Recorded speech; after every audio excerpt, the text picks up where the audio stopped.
Time around, it's just the Congress led by Sonia Gandhi. There's Dr. Manmohan Singh, Rahul Gandhi.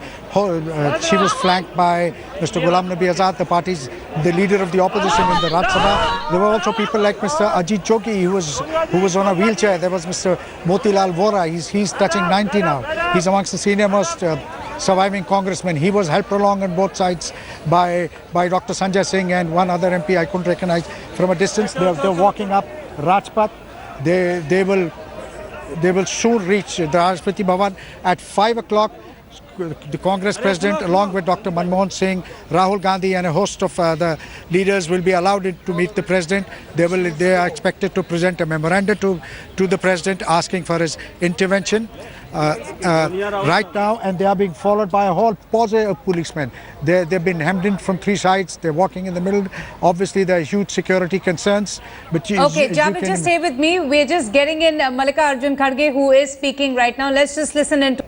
You know, Javed, in the monsoon session, when Parliament was disrupted, at that time the opposition had targeted some senior ministers, accusing them of corruption, and of impropriety and conflict of power. And this time around, it seems that the Congress has found another issue to target the government on.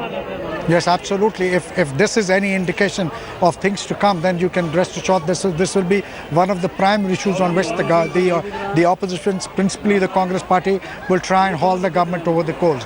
The government, in its defence, will have a lot to say. We saw a few minutes before this protest march began, some members from the BJP Sikh cell, they were protesting against the 1984 atrocities. They were demanding action against all those congressmen who've been held responsible for that. So this battle will be joined. This is going to be a bitter battle, at least certainly a high decibel battle. And in the days leading up to the session, and once the session starts, along with a lot of other issues, this will also figure prominently. But, Javed, the government in its defense has hit back at the Congress, saying that there is an attempt to tarnish the image of the government and that, there is a structured and organized propaganda against the Prime Minister.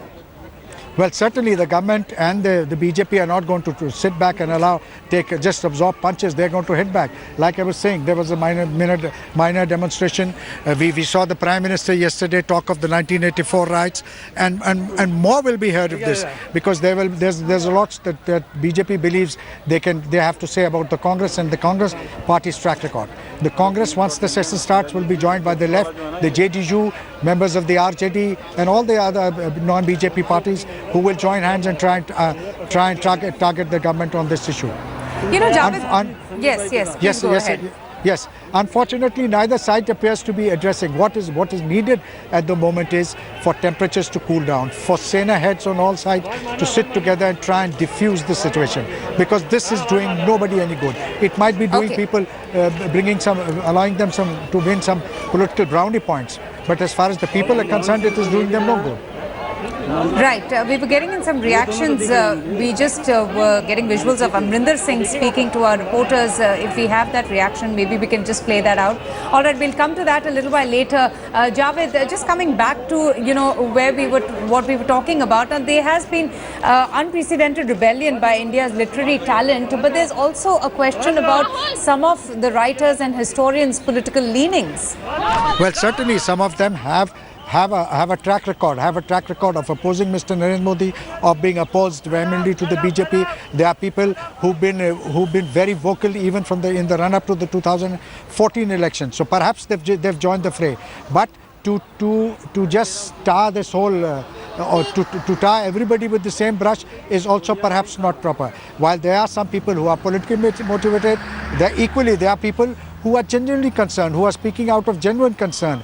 And therefore, it's only incumbent upon those in power to try and address this issue. This is an issue they need to recognize that this is an issue which can't be wished away. You need to recognize that this is a problem and then go about addressing it, because only then can it be for the good of the country and for the good of all of us concerned. But Javed, not one political party can be spared, especially, if I speak about the Dadri lynching case, every politician tried to stir up communal hatred and played hate politics. I'm not so sure. And look what we are seeing in Bihar as well. All of the politicians going out there from the Grand Alliance and even from the government making all sorts of obnoxious comments. Well, that's the thing, unfortunately politics sometimes brings out the worst in our leaders, especially at election time. What is needed is sagacity, what is needed is foresight, what is needed above all is wisdom, both from those in government and outside. Unfortunately, we haven't seen much of it from either side. Javed, tell me from your experience, what happens once the elections in Bihar is over, once the results is finally out? Look, I'm not a pessimist. I'm amongst those who believe, and I've seen this in the past. This is not the first time that communal temperatures in this country have risen. One hopes that once the debts settle down, people will get down to the business of life, their daily life. Because life in rural India is intertwined.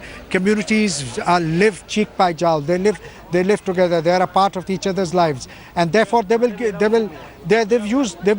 experienced this in the past, and they're used to it. And there is this hope that once the dust settles down, once the elections are over and done with, and after all has been said and done, wisdom will prevail and people will get on with their lives. Well, Maha Siddiqui also joins us now. Maha, we can see the protest march already has begun. We can see Congress President Sonia Gandhi walking confidently there along with the rest of the Congress party workers and members to Rashtrapati Bhavan. Yes, absolutely, Avantika. It's a delegation of over 140 leaders of the Congress party who are headed towards the Rashtrapati Bhavan. They are about to reach, in fact, is what we are learning. And out of these 140 people, what we understand is that 11 leaders will be going inside Rashtrapati Bhavan to meet the president, which includes the Congress chief Sonia Gandhi, Vice President Rahul Gandhi, Mallikarjun Kharge, Ghulam Nabi Azad, A.K. Antony. These are some of the people who will be going inside. 11 people submitting a memorandum to the president. We do know that the memorandum will urge the president to ask the government to act firmly in cases of growing intolerance that the Congress says there is in the country.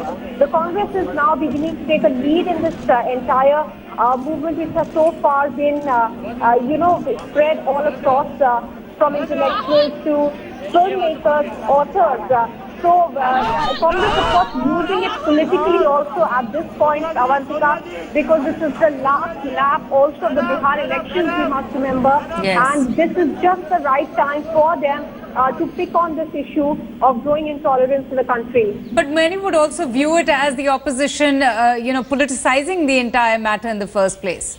Pardon, Avantika, can you come again, please? Maha, I was saying that many would also view as, the Congress party and as the opposition politicizing the entire matter. Well, that's what the BJP has been trying to say. They have been saying, in fact, the Prime Minister himself at one of the rallies in Bihar pointed out that the Congress party is the last one to really come out and speak about intolerance, and he took pots up to the Congress as far as the 1984 anti-Sikh riots are concerned. Avantika, let me quickly give you an update. The Congress delegation has reached Rashtrapati Bhavan. Okay. They are marching inside, Sonia Gandhi leading from the front, along with Rahul Gandhi, Ghulam Nabi Azad, Anand Sharma, Kapil Sibal are some of the people who are leading the march. There are about 140 people, including Rajiv Shukla, we can see at this point. All holding placards saying that the country cannot be fragmented because of the growing intolerance in the country. Now, we do know that out of these 140 people, most will stay out. Only 11 people are going to go inside when submitting the memorandum to the president is concerned. So there we just got an update from Maha Siddiqui that a Congress delegation comprising of 11 members have already entered Rashtrapati Bhavan. As you can see, these are live visuals there coming to you from that protest march that has been organized by the Congress party, and Sonia Gandhi leading from front. She would be going there and presenting a memorandum to the president in a short bit. President Mukherjee, she in fact had met the president yesterday, but that was about another matter. But here we see the Congress president and Vice President Rahul Gandhi leading the protest march to Rashtrapati Bhavan and speaking to the president to intervene in the matter and end the so-called climate of intolerance that has been witnessed in the nation. Okay, India Today's Gaurav Sawant also is with me. Let's just chat a little bit with Gaurav. Gaurav, a huge, force of strength by the Congress party marching quite confidently to the Rashtrapati Bhavan. As Maha Siddiqui was currently pointing out, the last phase of elections in Bihar, and this battle becomes extremely crucial at this stage. And I want to bring in Maha Siddiqui for more on this. Maha, this is a very crucial last phase of elections in Bihar, and ahead of that elections, the Congress party wants to keep the pot boiling. Alleged intolerance, that is what the Congress says is happening. So there are some intellectuals, some film stars, some academics who are protesting. There is also a counter protest, and this makes all of it very interesting. Take us through the details of the Congress party strategy. Well, the Congress party has the delegation of about 140 leaders of the Congress party, very senior leaders of the party leading from the front. The Congress chief, of course, leading that delegation, Sonia Gandhi, Vice President Rahul Gandhi, apart from that, Mallikarjun Kharge, Ghulam Nabi Azad, apart from Anand Sharma, Kapil Sibal, Ambika Soni, all walking up to the Rashtrapati Bhavan from Parliament this evening. And now about 11 of them have gone inside Rashtrapati Bhavan. If you can see the visuals, Gaurav, the rest of them staying outside, holding placards, talking about what they say is the growing intolerance in the country. Now, the Congress feels that this whole movement that they are seeing across the country of intellectuals, authors and filmmakers returning their awards, saying that they feel disappointed and aggrieved by the growing incidence of intolerance in the country. The Congress feels it's fragmented. They are trying to now bring it together politically. Yes, of course, the timing, of course, is very important. Gaurav, this is the last lap of the Bihar elections, and it couldn't have been a better time to raise this issue. Okay. This was a high-stakes election. Both sides have been showing how desperate they are to win the state, and this issue does come at a time Maha, when... Yes. We also have Sikh groups that are protesting, and they are saying the 2nd of November in 1984 was when massacre was happening on the streets of Delhi. So the Congress should be the last party to be talking about intolerance in this country. How is the Congress reacting to that allegation? Yes, absolutely. And this was the point that was raised by the Prime Minister himself at a rally in Bihar, when he said that the Congress is the last party to talk about or advocate about tolerance in the country, when around this time in 1984 was when there was the shameful incident of the massacre of Sikhs across the country, specifically in Delhi. Now, the Congress, of course, when that allegation was made, yes, at the rally, came out and said that the Congress has reiterated on many occasions that it was an unfortunate incident, completely avoidable, something that should not have happened. It's a blot. However, they counter-questioned the BJP and spoke about how the BJP has never really come out with any sort of apology on Gujarat. So really, this is the season of allegations and counter-allegations, of raising whatever issue both parties think can help them garner votes, clearly with an eye on Bihar at this point. Right. Maha, stay with us. Our correspondent Simi Pasha also managed to get a chance with Mallikarjun Kharge. Remember, he is also the Congress floor leader in the Lok Sabha, and this is what he had to say.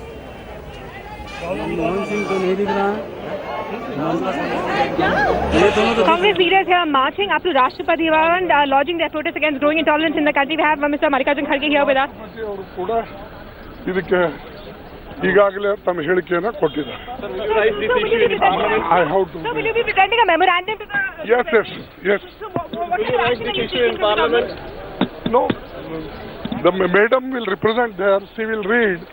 Then you will be able to know.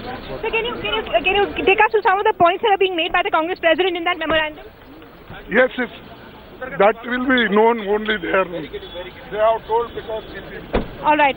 Congress leaders are marching up to Rashtrapati Bhavan in a show of strength. About 125 Congress leaders are expected to meet President Mukherjee in a short while from now. Indeed, a massive show of strength. And Gaurav, very interestingly, when I was talking to Javed, this reminds me of the protest march that the Congress had carried out during the budget session when they were protesting against the land ordinance. And do you think now, the Congress has just found another opportunity to hit out at the government, especially, with the winter session of Parliament also going to happen? This will be big, but look at the government's response. You've had the finance minister say that this is a manufactured revolt. Today, you had, let's listen. Okay, Salman Khurshid there, non-committal, Gaurav, on the controversy about Robert Vadra. Remember, the BJP just held a press conference a short while back, raking up the controversy regarding the illicit land deals associated with Robert Vadra. Ashar Khan, our correspondent, also got a chance to speak to Sachin Pilot, and this is what he was able to gather. Mohan Singh तो नहीं दिख रहा है, ये दोनों तो दिख रहे हैं मुझे, मैं इसी पे देखिएगा ऊपर।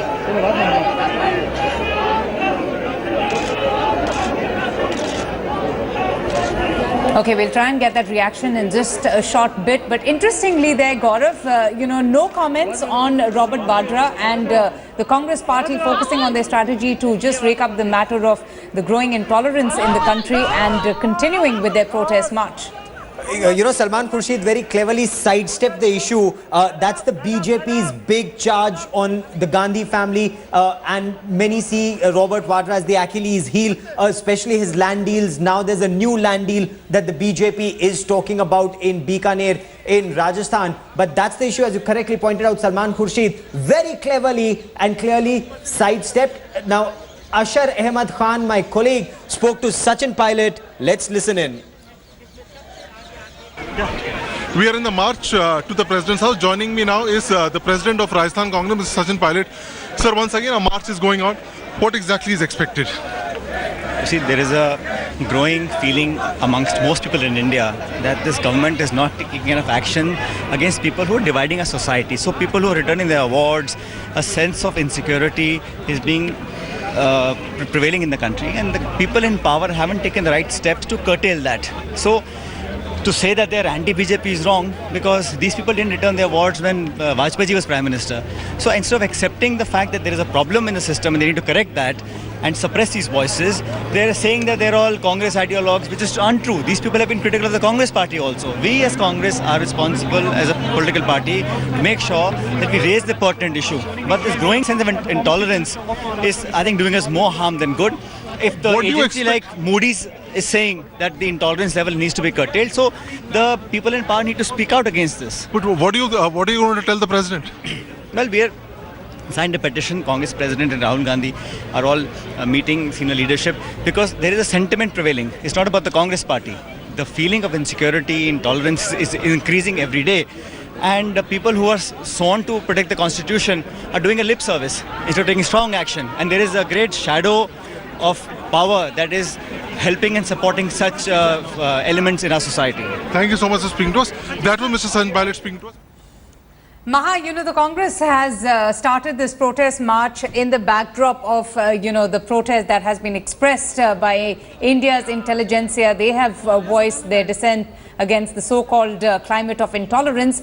But, the kind of developments that we have seen in the run-up to the Bihar elections, every politician has, been piggybacking on divisive politics, making very insensitive comments as well. Talking about the intolerance growing in the country, and with the launch that we have had, the President himself raising his voice against it. Okay, we'll come to you, Maha. So, Gaurav, I just wanted to, what I was trying to understand from Maha is that isn't every politician responsible for, fanning the communal tension in the country, especially in the wake of that very unfortunate incident that took place in Dadri? And we saw almost all politicians piggybacking on divisive politics, making all sorts of comments. That is the BJP's charge. In fact, Women and Child Development Minister Menka Gandhi, she gave an exclusive interview to India Today's managing editor Rahul Kanwal, where she's very categorically charging those who are returning their awards, including scientists, including film stars, working at the behest of some international power, and that's a very serious allegation that a union minister is leveling. She's saying that this is all orchestrated. Remember, this is exactly what Arun Jaitley as finance minister also says, that this is a manufactured revolt. The BJP says it's backed by the Congress. Today you have Congress marching to the Rashtrapati Bhavan saying that there is a climate of intolerance in this country. Is that actually true? Well, you had Kamal Hassan who came out in the open, Yes. and he's a global celebrity. He's a famous film star, and he says all of this is not the best way to achieve your aim. There are good people everywhere. So there is an intense tug of war, a political tug of war that is happening. Some commentators say all of this will continue only till the time the last phase of elections in Bihar are there. The moment Bihar elections are over, this will subside. That is the interesting part. I've always wondered what after the Bihar elections, what happens once the results are out, and what happens if, the BJP government wins or if it loses. Well, that's a very interesting question. One, of course, nobody knows, who's going to win. Absolutely. But should one party win, we will see these intensify. Should another party win, we perhaps will see this perhaps subside only to resurface before the next election. So you will see some of this happening in Punjab, some of this happening in West Bengal, and then, as many predict, lots could happen before the Uttar Pradesh elections. That will see perhaps a lot of polarization of votes not being done by any one particular party. Everyone is doing it, blaming the other for doing it. So this is extremely interesting, but many commentators are now saying that this is actually dividing the country. You may win votes, but it's not very good for the country. The question that Menka Gandhi has, asked Rahul Kanwal in Rahul Kanwal's show today was, if these people are protesting Professor Kalburgi's murder, why didn't they return their awards to the Karnataka government, which is a Congress party government? If they're protesting the Dadri lynching, why aren't awards being returned to the Uttar Pradesh government, which is a Samajwadi party government? So Menka Gandhi feels all of this is a climate of intolerance against Prime Minister Narendra Modi. Now, she has a point there, because I'm also seeing a divide within, India's literary talent, especially after what Kamal Hassan had to say, because it's interesting that he has absolutely agreed with the views, but he has taken a very contrary view with the actions by, eminent writers, historians and scientists, by them returning the honors that has been bestowed to them by, not any government, but by the people, by their own fans. That's the big question. And, the protest that we see on our television screen just now, this is political. This is what a political party does. It opposes the government in power by all means. The allegation is the writers, the scientists, the academics, many of them are indulging, as Arun Jaitley, the finance minister, says, politics by other means, and that is what he alleges is happening in this country at this point of time. Now Sonia Gandhi leading the charge here, leading the Congress party charge against the Narendra Modi government. The BJP hitting right back, saying an apology for 1984 is not enough. Where is justice? Where is that quest for justice? And that is where you saw a parallel protest happening in Delhi. Okay, we are getting in right now Simi Pasha, our correspondent, who got a chance to speak with Renuka Chaudhary. Let's just listen into that. And Congress leaders here walking up to Rashtrapati, to the President's house. They're expected to hand over a memorandum to the President. What's the kind of action that you're expecting from the President, and what are the points that the Congress party is making in this document? There can't be a finer President who is sitting there. He's the custodian of this democracy at this point. And this is one of the most dynamic ways of democracy that Mrs. Gandhi has initiated this walk. There is an obvious intolerance in the country and a feeling of oppression which has been intimidating the average citizens. We, the people, as we call ourselves, we are empowered by the Constitution. And it is is there also a sense that the government has been turning a blind eye to concerns being raised by people from different sections of society? Filmmakers have been returning their awards, artists, writers and scientists, but the government doesn't seem to be taking note of these protests. Well, this only goes to emphasize what we are saying. The intolerance stems from the government. It is the seat of this kind of intolerance and arrogance towards democratic rights of citizens. So if you go to see it, people returning their awards and there is no reaction from the government. It just saddens us, and I feel it's all the more reasons for us to take to the streets, go back to the principles of democracy, by the people, for the people, of the people. Okay, Renuka Chaudhary there speaking to Simi Pasha. So those were all the live updates that we had for you about the protest march that has been organized by Congress President Sonia Gandhi, and we are getting to hear that they have already entered Rashtrapati Bhavan and are meeting the President over the issue of alleged intolerance that is being witnessed in the country over issues like the very unfortunate Dadri incident and the beef controversy. We'll continue.